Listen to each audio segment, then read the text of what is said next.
皆様こんにちは。宇治原実です。世界に誇る日本人の心、副題として日本人こそ聖書の民だったというテーマで皆様とご一緒に考えたいと思います。本日のテーマです。新渡戸稲造の武士道とキリスト教です。新渡戸稲造は日本を代表する国際人です。以下の順にご紹介します。1番目、いかに超人的な活躍をしたか。2番目、彼の平和への戦い。3番目、新渡戸稲造の武士道とキリスト教の共通点。4番目、ユダヤ人畑氏が伝えた原始キリスト教とは。5番目、理想の武士道をイエスの中に発見。それでは1番目、いかに超人的な活躍をしたか。新渡戸稲造の活躍を経歴と年齢を重ねてご紹介いたします。内村勘三と新渡戸稲造、北海道大学名誉教授大田原孝明長より引用させていただきます。新渡戸稲造は2年間の英語学習の後、15歳で札幌農学校に入学します。彼の英語力は抜群で、それを生かし、クラーク先生が持ち込んだ図書館の文献を卒業までにほとんど読了したそうです。卒業後、さらに勉強を重ねるために21歳、東京大学に入学します。この時の面接試験で将来の希望を聞かれた新渡戸が太平洋の橋になりたいと答えたことは有名です。しかし、開業したての東京大学の学問水準は彼の期待を完全に裏切るもので、新渡戸はわずか1年で退学し、23歳、アメリカに渡ってジョン・ポプキンス大学に入り直します。その後、さらに研究を重ねるため、26歳でドイツ留学をします。ドイツではボン大学、ベルリン大学などで当時第一線の農業経済学、農政学を研究し、29歳で帰国、母校に着任しました。アメリカでの新渡戸には生涯を決定づける2つの出来事がありました。一つは、キリスト教のクエーカ派に入信したことで、彼の信仰は確固たるものとなりました。もう一つは、クエーカー教徒の同志であるメリー・エルキントンと婚約し、6年の交際の後、ドイツで結婚したことです。帰国後、札幌農学校の新渡戸時代と称される一時代を築き上げました。各方面にわたって6年間、超人的に活躍したのですが、35歳でそのために健康を害しました。一時は渋滞に陥った新渡戸の健康は、療養の地を日本からアメリカに移します。メリー夫人の献身的な介護によってようやく回復に向かいました。彼は療養中、日本で代表作、農業本論を執筆し、さらに39歳、アメリカでは名著、武士道を書き上げました。これは日本の伝統的モラルとしての武士道を豊かな学識と流暢な英文で紹介したもので、新興国日本への関心が高まっていた大覚えで、たちまちベストセラーとなりました。当時のアメリカ大統領、セオドア・ルーズベルトもこれを愛読し、周囲にも勧めていたそうです。この本は、武士道とキリスト教倫理との接点を見出して、内村の2つの J と通じ合うものがあるように思います。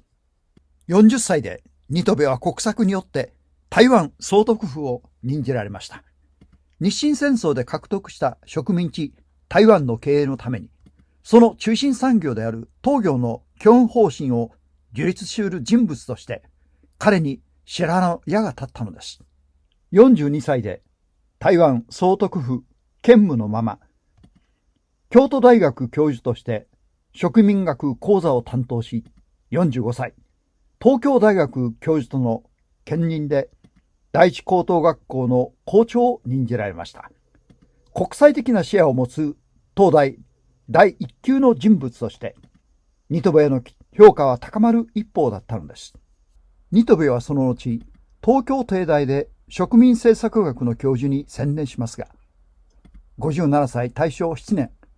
東京女子大が開設すると、東大教授のままその初代学長に就任します。札幌では北西女子校に協力しており、彼は女子教育に並々ならぬ熱意を持つ尖閣者でした。平和への働きかけに移ります。1919年、第一次世界大戦の反省のもとに作られた国際連盟の事務次長のポストが日本に割り当てられると、この任務を果たせる国際人はニトベしかいないとの理由で、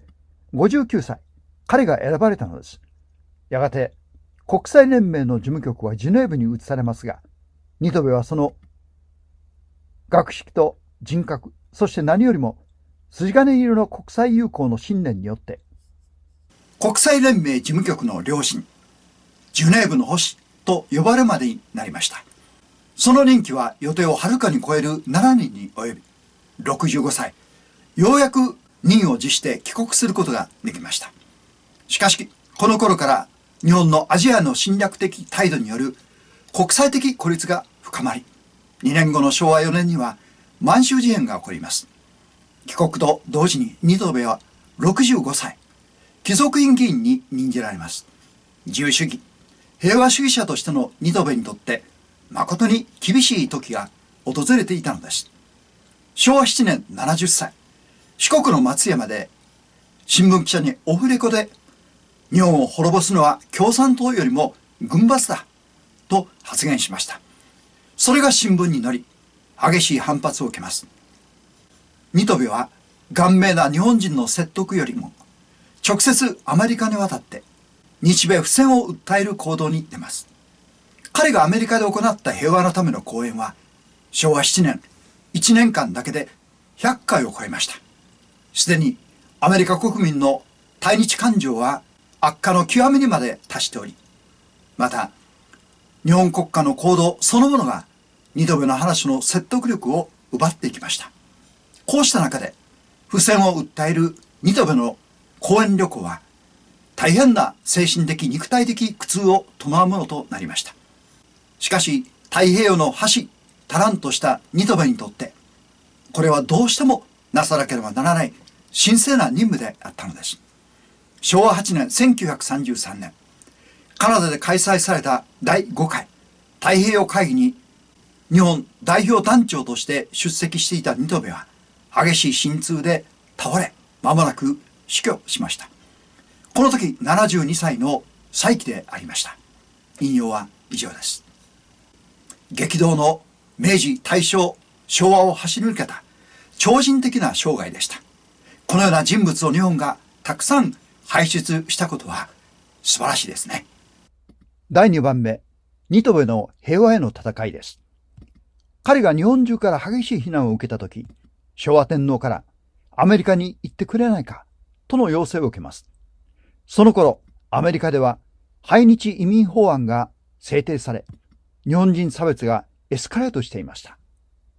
戦争へと向かいかねない日米関係を何とか修復したい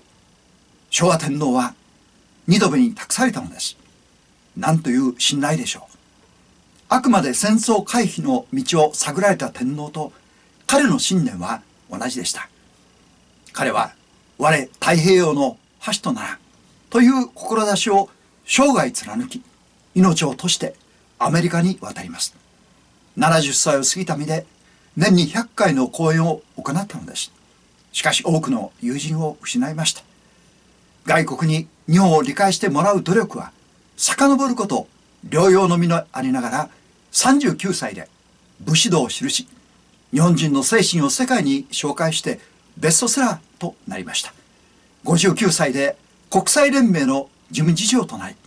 日本の考えを世界にアピールし、また相互理解に努めたことで、彼は絶大な信頼を得ました。彼の生涯を顧みるとき、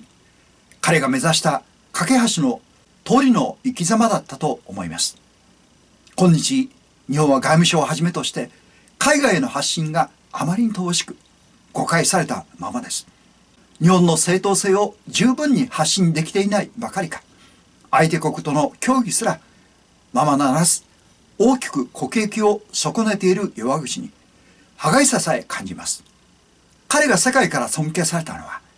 語学力や教養だけではなく、自国の文化に誇りを持って丹念に伝えてきたこと、同時に相手国の文化や事情に真摯に耳を傾け続けたことでした。国際社会において相互理解こそ平和の原点です。彼の生き様から今日も多くのことを学ばせてもらいます。第3番目、新渡戸稲造の武士道とキリスト教です。新渡戸稲造は札幌農学校の2期生として内村勘三と共に青春を過ごしました。そこでキリスト信仰に導かれ養われていきました。初代教頭クラーク博士の影響が大きかったのです。有名な少年を大志を抱けもその一つです。新渡戸と内村は生涯の信仰の友であり、互いに影響を与え合う仲でした。先に内村勘三がアメリカに行き、そこで見たキリスト教は、彼らが聖書から学んだ初代教会の弟子たちの姿とはかなりかけ離れたものと受け止めたようです。制度化され、また組織化されたキリスト教でした。内村は大きく失望し、日本に帰国しました。やがて教会堂を持たず、家々で集い、牧師制度のない、互いに兄弟姉妹と呼び合う無教会と言われる集いが全国に広がりました。そこでは聖書の研究が中心でした。新渡戸もまたアメリカで出会った奥様と共にキリスト信仰のうちの一つ、クエカー教徒となりました。その信仰姿勢は内村が求めたものと同様でした。それは聖書に記された初代教会の弟子たちの集いでした。キリストを中心とし、人種や身分、学歴や貧富の区別なく、喜びと真心を持って伝う単純な信仰を目指していました。日本のキリスト教会のほとんどがアメリカやヨーロッパから来日した宣教師による欧米的キリスト教でした。その多くは制度化され、組織化されたキリスト教でありました。また、日本古来の文化や習慣、宗教に理解が乏しく、そこに今日も多くの日本人が違和感を感じているのではないでしょうか。第4番目、ユダヤ人20歳が伝えた原始キリスト教とは、東北大学名誉教授であり、日本国史学会の代表も務める田中秀道教授は、その著書、教徒はユダヤ人20歳が作ったで次のように述べられています。ユダヤ人20歳は日本に来たとき、彼らが信仰していた宗教は、最初は原始キリスト教あるいは軽教ネストリウス派だと考えられます。京都の平安京をヘブル語に訳すとエルサレムになるという説があります。平安京は20歳にとって極東のエルサレムというわけです。以上です。この原始キリスト教が初代教会の姿です。内村勘三は日本の武士道という幹にキリストが追記されるという考え方を持ち、2つの J を掲げました。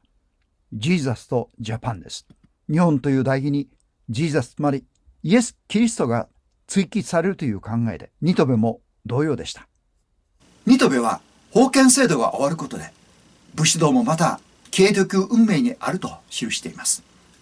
それに代わる精神的支柱として、多くの点で武士道と共通点のある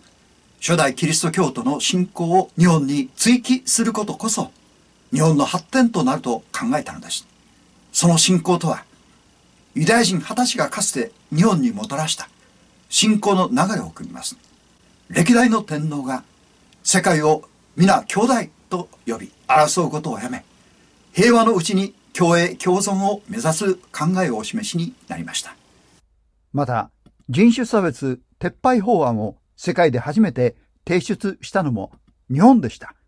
逆に、キリスト教国と言われたアメリカやフランスがこれに反対し否決されたのです。大東亜共栄圏構想もまた、人種平等とアジアの独立を願ったものでした。これは初代キリスト教、つまり新約聖書に基づいた東洋的キリスト教の考え方でした。私が毎回申し上げる副題として日本人こそ聖書の民だったという意味がここにあります。日本人が世界から尊敬される理由が世界に通じる価値観を持ち得たからだと信じます。第5番目、理想の武士道をイエスの中に発見です。そこでユダは一体の兵士と祭司長、パリサイ人たちから送られた役人たちを引き連れて、灯火と松明と武器を持ってそこに来た。イエスは自分の身に起ころうとするすべてのことを知っておられたので、出てきて、誰を探すのかと彼に言われた。彼らは、ナザレ人イエスをと答えた。イエスは彼らに、それは私ですと言われた。イエスを裏切ろうとしていたユダも彼らと一緒に立っていた。イエスが彼らに、それは私ですと言われたとき、彼らは後ずさりし、そして地に倒れた。新約聖書、ヨハネの福音書18章、弟子のユダに裏切られ、屈強なローマ兵600人と、剣や松明を持った役人たちに野襲をかけられたイエス。彼は、身に何の武器も帯びていませんでした。内村勘三はこの時のイエスの姿を、圧倒されながら、身に寸鉄を帯びずと表現。ご自分の身に起ころうとする危機にひるんだり逃げたりしませんでした。むしろその術中に自ら進み出て、誰を探すのかと問われたのです。あまりの気迫に彼らは後ずさりし地に倒れました。パニックに陥った弟子の一人が隠し持っていた剣を抜き兵士に切りかかります。その時、剣を鞘に収めなさい。剣を取る者は剣で滅びる。と弟子を諌められたのでした。これは平和を説く歴史的な格言です。内村もニトベも共に武士の子です。武士道の目指す姿をイエスの中に鮮明に見たと思います。本当の強さとは何か。極限に置かれた時こそ胆力が示されます。仕組まれた罠と知りつつ、自らその術中に進みゆく度胸。恐れる弟子たちを逃がすために600人の兵士の包囲網を解き、一人の弟子も失うことがありませんでした。以前にお話しいたしました台湾の教育に準じた日本の6先生たちは、抗日ゲリラに惨殺されました。危険を告げられても逃げることをせず、台湾教育に命を懸けていました。その時先生たちは語りました。身に寸鉄を帯びずして住民の軍中に入らねば教育の仕事はできない。また、もし我々が国難に準じることがあれば、台湾指定に台湾の子供たちに日本国民としての精神を具体的に宣示、示すことができる。彼らもまた武士でした。その殉教の地が台湾教育のメッカとなったのです。その場を支配しておられるイエスが、自ら両手を差し出して初めて彼らはイエスを捕らえることができたのです。その時自分から十字架に向かって進みという救い主の予言は成就します。内村もニトベも共にキリスト教ではなく、キリストに惹かれました。宗教としてのキリスト教ではなく、キリストの人格に見せられたのです。旧約聖書に予言され、神が人となられた一人子イエスこそ約束の救い主だと信じたのです。私たちには忘れてはならない、どうしても語り継がなければならないことがあると思います。それは戦争の悲惨さだけではなく、日本人としての誇りではないでしょうか。世界に感動を与えた日本人の素晴らしさは、世界に通じる価値観でした。太平洋の架け橋として走るべき工程を走り終えた、誠に見事な切り様でした。それでは次回のご案内です。第3土曜日2月19日土曜日です。テーマはニトベファミリーのフロンティア精神です。彼の曽祖父の代から受け継いだフロンティア精神をご紹介いたします。よろしければチャンネル登録、ご感想いただければ嬉しいです。本日はご視聴いただき誠にありがとうございました。